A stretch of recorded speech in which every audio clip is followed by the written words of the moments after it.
Nous continuons donc avec quelques rappels sur les quantiles et les lois symétriques. Tout d'abord, les quantiles.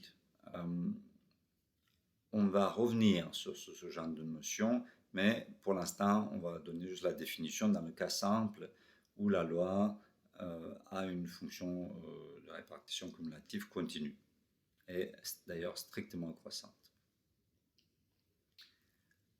Lorsque x est une variable aléatoire de fonction de répartition f, qui est continue et strictement croissante, on peut définir les quantiles. Les quantiles, qu'est-ce que c'est? Bon, c'est indexé par un alpha entre 0 et 1.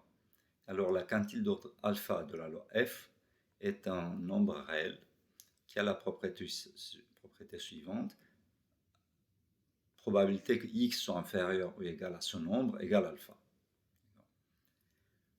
Maintenant, si on se rappelle que cette probabilité est égale à la fonction f au point q alpha f, ça c'est la notation de la quantile d'ordre alpha, alors on peut écrire la quantile, c'est en fait l'inverse de f au point alpha. Mais principalement, de manière intuitive, la quantile, c'est la valeur jusqu'à laquelle on a une probabilité alpha. Ça veut dire que la probabilité d'avoir des valeurs inférieures ou égales à celle-là, c'est alpha. Et on voit tout de suite, sur l'équation 1.1, pourquoi il peut y avoir des soucis. Pourquoi on a supposé f continue, strictement croissante, etc. C'est parce qu'on est en train de travailler avec l'inverse de f. Donc, si la fonction de répartition cumulative n'est pas continue,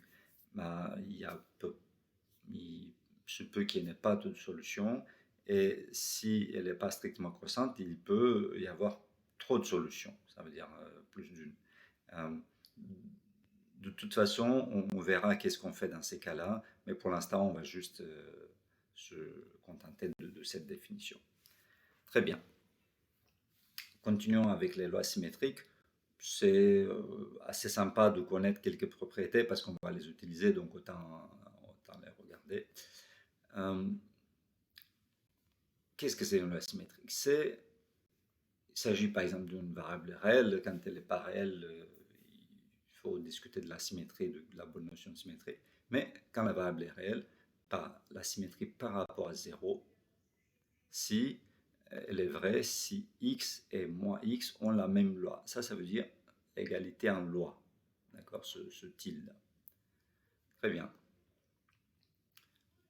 Si la fonction de répartition cumulative f elle est continue, alors on aura f de x égale 1 moins f de moins x, et comme on peut le vérifier aisément. Si f est continue et strictement croissante, on obtient des égalités sur les quantiles, d'accord? Parce que celle-là, x, c'est la quantile du grand f de x, d'accord? Et donc, quand on le met 1 d'un côté ou d'un autre, on retrouve que la quantile de 1 moins alpha, c'est moins la quantile de alpha, pour tout alpha, d'accord?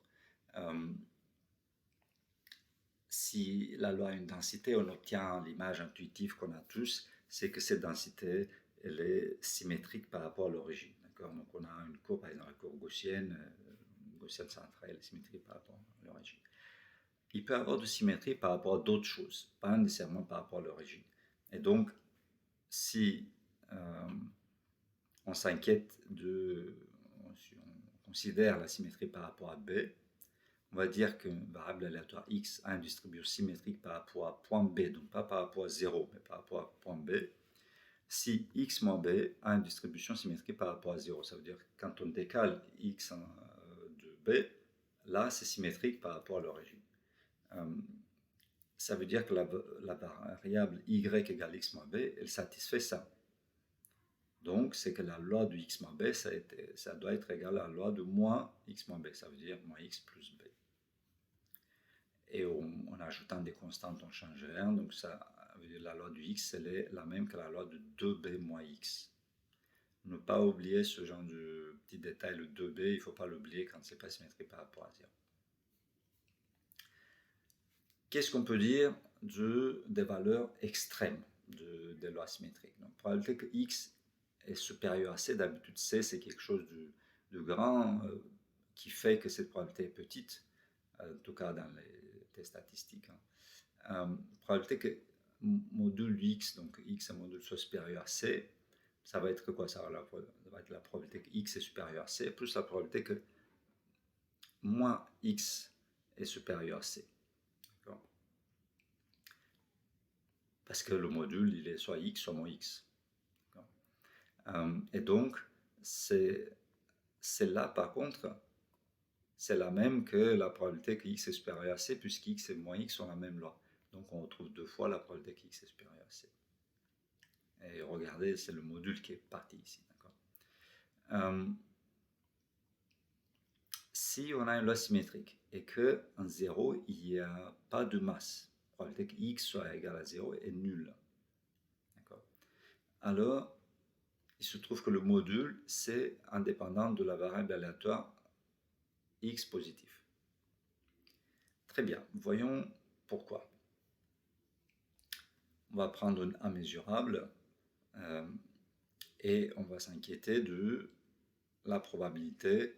Quelle est la probabilité de l'événement joint, module x appartient à A et x supérieur à 0. Celle-là étant une variable, une fonction indicatrice, donc on est en train de vérifier que deux variables aléatoires sont indépendantes. Ça veut dire quoi? Vous vous rappelez, deux variables aléatoires sont indépendantes, x et y, si la probabilité que x appartient à un certain ensemble et y appartient à un certain ensemble, c'est le produit de deux probabilités. C'est ce qu'on est en train de faire, mais les ensembles possibles de ça, c'est 0 ou 1. D'accord? Et voilà, on prend 1, par exemple 1, alors on parle de l'ensemble x positif. Et ici, par contre, il peut avoir plein de valeurs. C'est pour ça qu'on prend un événement 1.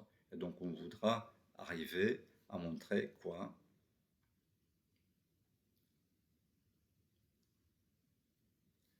À montrer que la probabilité que x appartient à A et x positif est égale au produit de probabilité que x est positif et probabilité que le module x appartient à A. C'est ça ce qu'on veut montrer. Suivons assez vite ce raisonnement. Donc, probabilité que x appartient à x est positif, c'est la même chose que probabilité que module de moins x, c'est la même chose, appartient à A et moins x est positif, puisqu'il s'agit d'une loi symétrique. D'accord. Ici, peut-être ce n'est pas très clair. La loi de x et moins x étant la même, on a remplacé moins x partout. D'accord. On n'a pas d'abord remplacé dans le module et on a vu ce qui se passe ici. Non, on a remplacé x et moins x par moins x partout. D'accord. Ok. Probabilité que x est positif, ça va être probabilité que x est négatif. À cause de la même chose, puisque x et moins x sont la même loi, et donc probabilité que x est positif, c'est égal à la probabilité que moins x est positif, ça veut dire que x est négatif. Et donc, celle-là, il s'écrit la chose suivante, la manière suivante, probabilité que x appartient à x positif égale probabilité que module x appartient à A, puisque c'est là on utilise que module x égale à x, égale module moins x égale module x. Donc appartient à A, et puis là on laisse pareil. Et donc, probabilité que x appartient à A, c'est la probabilité que x appartient à A avec des valeurs positives, plus la probabilité que x appartient à A avec des valeurs négatives. Mais les deux sont égales. Et donc, c'est deux fois la probabilité que x appartient à A, par exemple, avec x valeur positive.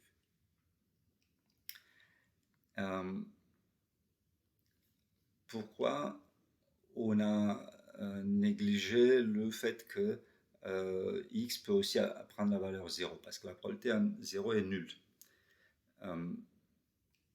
Donc ici, quand on a dit, on a d'une certaine manière écrit quelque chose d'exhaustif, on aurait dû écrire probabilité que x appartient à A et que x égale 0, mais ça on sait qu'elle est 0. d'ici, on utilise à nouveau, donc à nouveau pour 1,4, on a déjà utilisé que probabilité de x égale 0 est nulle. À partir de 1,3, on peut à nouveau, en utilisant que probabilité de x égale 0 est nulle, remarquer que chacune est égale à 1,5, puisque les événements décrivent complètement tout ce qui peut arriver avec la variable x, sauf un ensemble de mesures nulles. Et donc finalement, si on combine les deux qu'on a déjà vus, un 4 avec un 5, on obtient notre conclusion. Quelle est notre conclusion? Que probabilité de module x appartient à est x positif, c'est 1,5 la probabilité que x appartient à A, puisqu'on met le 2, on divise par 2. Ça. Et c'est égal à la probabilité que x est positif, ça remplace l'1,5 fois la probabilité que x appartient. Et donc on voit bien qu'il s'agit de deux variables indépendantes. Il y a des exemples, et effectivement plein d'exemples de variables à l'interaction symétrique, la loi normale, la loi de Student, la loi Bernoulli est symétrique par rapport à 1,5, par exemple, parce que lorsque P égale 1,5, bien sûr, on prend la valeur 0,1 avec la même probabilité, donc c'est symétrique par rapport à 1,5. Loi binomiale générale, c'est symétrique par rapport à 1 sur 2, etc. Très bien. Fini pour cette partie-là. On va discuter maintenant on va faire quelques rappels sur le cadre paramétrique des tests statistiques.